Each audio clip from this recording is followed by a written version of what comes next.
Die Akademie der Vernunft und Baruch präsentieren die Geschichte Indiens Teil 5.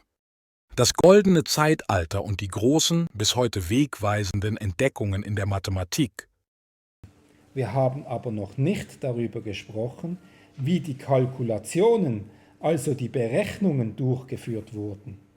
Das römische System zum Beispiel ist für die Durchführung von Berechnungen mühsam, da es zunächst, wie wir bereits angedeutet haben, Zahlen in einem additiven System darstellt.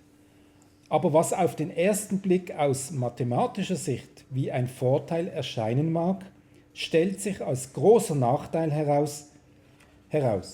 Mit den Abkürzungen des römischen Additivsystems würden wir, wenn wir 37 mit 83 multiplizieren würden, in römischen Ziffern die folgende Darstellung erhalten: xxx 111 mal lxxx 111. Und das Ergebnis zu bestimmen ist nicht ganz einfach.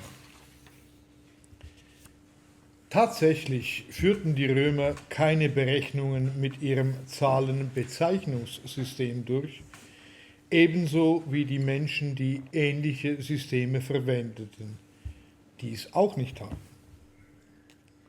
Zum Beispiel die Ägypter, die alle ihre Hieroglyphen hatten, einschließlich der Zahlenbezeichnungen.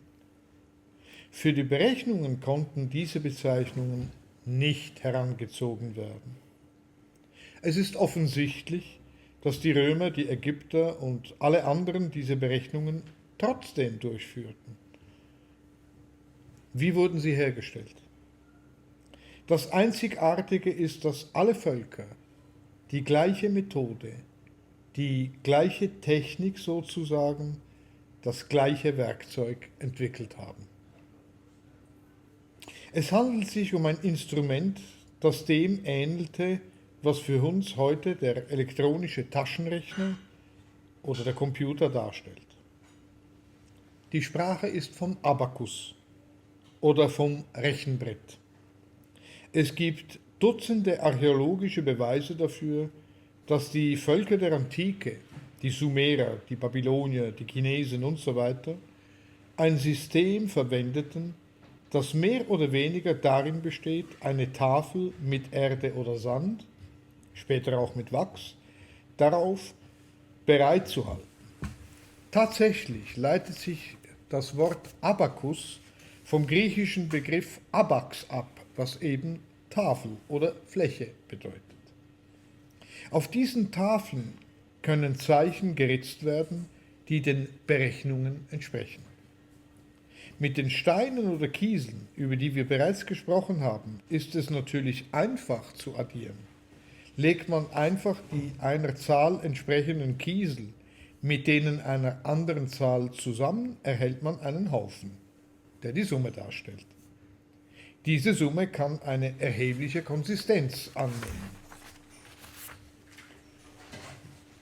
Dem kann man abhelfen, indem man kleine Kiesel entfernt und durch einen größeren ersetzt. Wir haben das vorher schon gesehen, dem man den Wert 10 zuordnet zum Beispiel. Es ist ein etwas umständlicher Mechanismus, aber grundsätzlich sehr praktisch. Tatsächlich verwendeten alten Völker ein System dieser Art. Das Volk, das mit dem Abakus identifiziert wurde jedoch, sind die Chinesen. Die Chinesen haben es ziemlich spät entwickelt. Zuerst wurde es wie alles andere auf der Welt auf Sand oder auf einer Wachstafel gekritzt. Aber irgendwann entwickelten die Chinesen das, was wir heute eben den Abakus nennen. Der chinesische Abakus bestand aus einer Reihe von Bambusstäben, auf die Kugeln gesteckt und dann in einen Holzrahmen eingefasst wurden.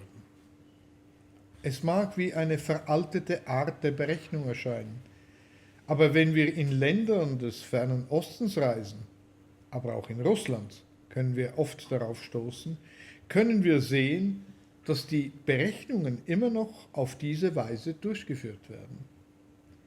Nicht, weil den Chinesen die wissenschaftlichen, technischen oder kulturellen Mittel fehlen, sondern weil es einfach sehr schnell ist. Dazu gibt es eine interessante Anekdote. Nach dem Zweiten Weltkrieg betrachteten die Amerikaner die Angewohnheit der Japaner, den Abakus zu benutzen, und versuchten sie davon zu überzeugen, mechanische Rechenmaschinen zu verwenden, weil sie glaubten, dass die Technologie viel fortschrittlicher sei. Es gab sogar einen Wettkampf zwischen dem fortschrittlichsten mechanischen Rechner der amerikanischen Truppen und dem schnellsten japanischen Abakus-Experten.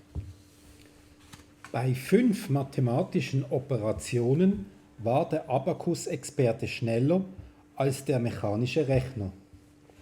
Es ist interessant zu sehen, wie die Technologie der Vergangenheit auch heute noch ihre Gültigkeit behält und dass das, was aus der Vergangenheit kommt, nicht unbedingt weniger effizient oder weniger schnell ist als das, was aus der Gegenwart oder gar aus der Zukunft kommt. Der Abakus hat, wie wir eben gesehen haben, eine sehr lange Geschichte. Eine Geschichte, die von den ersten in den Sand gezeichneten Abrechnungstabellen bis zu den Lehrmitteln reicht, die noch heute auf der ganzen Welt verwendet werden. Historikern zufolge nutzten bereits die Ägypter und Babylonier vor mehr als 3000 Jahren ähnliche Werkzeuge, die ihnen bei den komplexesten Rechenoperationen helfen konnten. Im klassischen Zeitalter waren es die Römer, die eine tragbare mechanische Version des Abakus erfanden, die sich im gesamten Abendland verbreitete. Er war zweigeteilt und bestand im Allgemeinen aus 5 verschiebbaren Jetons, die sich leicht bewegen ließen, was ihn zu einem nützlichen und schnellen Werkzeug für die tägliche Abrechnungen machte. Die alte Version unseres Taschenrechners. Dieses Modell blieb bis zum Mittelalter in Gebrauch, also bis in die Zeit, in welcher in Europa das arabisch-indische Dezimalsystem und neue Berechnungsmethoden eingeführt wurden. Im Osten erlebte der Abakus seine größte Entwicklung. Wie bereits erwähnt, verwendeten die Chinesen vor über 2000 Jahren ein auf Bambusstäben montiertes Gerät, das sogenannte Xuanpan. 7 Kugeln oder Scheiben wurden in die Stäbe gesteckt, 5 im unteren Teil waren 1 wert und 2 oben waren 5 wert. Vom Xuanpan stammt die japanische Variante Soroban, ebenfalls zweigeteilt, aber aus mehreren Reihen und mit 5 statt 7 Kugeln oder Scheiben. Der Soroban erfreute sich in Japan nach wie vor großer Beliebtheit, wo jedes Jahr etwa 1 Million Kinder in den zahlreichen Abakus-Clubs den Umgang damit erlernen. Sogar in Russland gibt es, wie bereits erwähnt, ein vom chinesischen Abakus inspiriertes Modell namens Shoti, das auf Märkten und bei kommerziellen Aktivitäten verwendet wird und 10 Kugeln pro Stab hat und aus einem einzigen Rahmen ohne Unterteilung besteht.